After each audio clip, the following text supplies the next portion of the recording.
When you dial 911, an ambulance may not show up depending on where you live in Iowa. That's because EMS is not an essential service in our state, so funding is not legally required. But as KCCI Chief Investigative Reporter James Stratton tells us, people in several counties will vote this November to raise their own property taxes and fund EMS to make it an essential service. And Steve and Stacy, Calhoun County is one of those counties facing that funding problem. It thought it had it figured out, right? 24-hour shifts, 2 of them each week to EMS workers who received full-time pay for those shifts. That all changed August 1st when the county reverted back to closer to what it had before, cutting pay in half for those workers while they're sleeping overnight.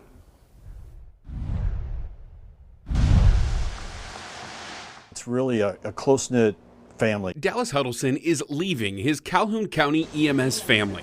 I was going to have my salary cut by $14,000, over $14,400 a year, and we couldn't afford to do that. Huddleston turned in his resignation and will take his paramedic skills to another nearby county, all because of a change in how he gets paid. Trying to get back to full-time when I can't compete with some of the payroll from the surrounding areas. Huddleston isn't alone. EMS Director Carrie Hull says on a staff of 14, she has 2 resignations, another who verbally stated they were switching jobs, and a couple of others looking elsewhere for work. We had actually taken down our help wanted sign 2 months ago. We will be putting some back up again. It's all because of a change in how EMS workers get paid in the county during the overnight hours in what's called sleep time. They get down to half of their hourly rate or minimum wage, whichever is higher. I wish that we could afford it. County Board member Carl Legore explains that's why the county voted on the change. November of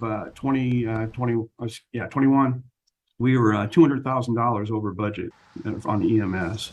Overtime was extremely high, and that really bumped up our budget for this past fiscal year.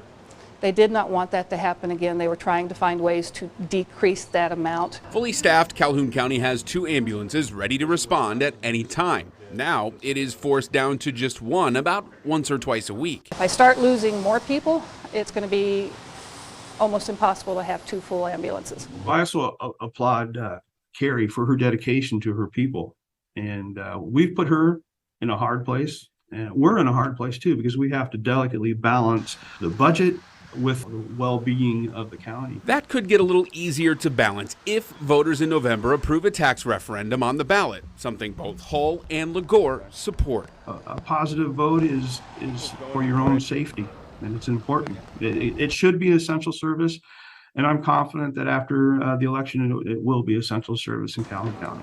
Until then, Hull and the Calhoun County Ambulance Service will work the difficult balance of staffing and service. Most of the calls are not life-threatening. They just need help. And help, we'll make sure is coming one way or another, but it may take a little time. And Legore says it is still unclear how much the EMS Advisory Council will ask for or what an essential service looks like in Calhoun County if voters pass that tax referendum. Calhoun, one of a handful of counties in our state with the essential service tax referendum on their ballots in November.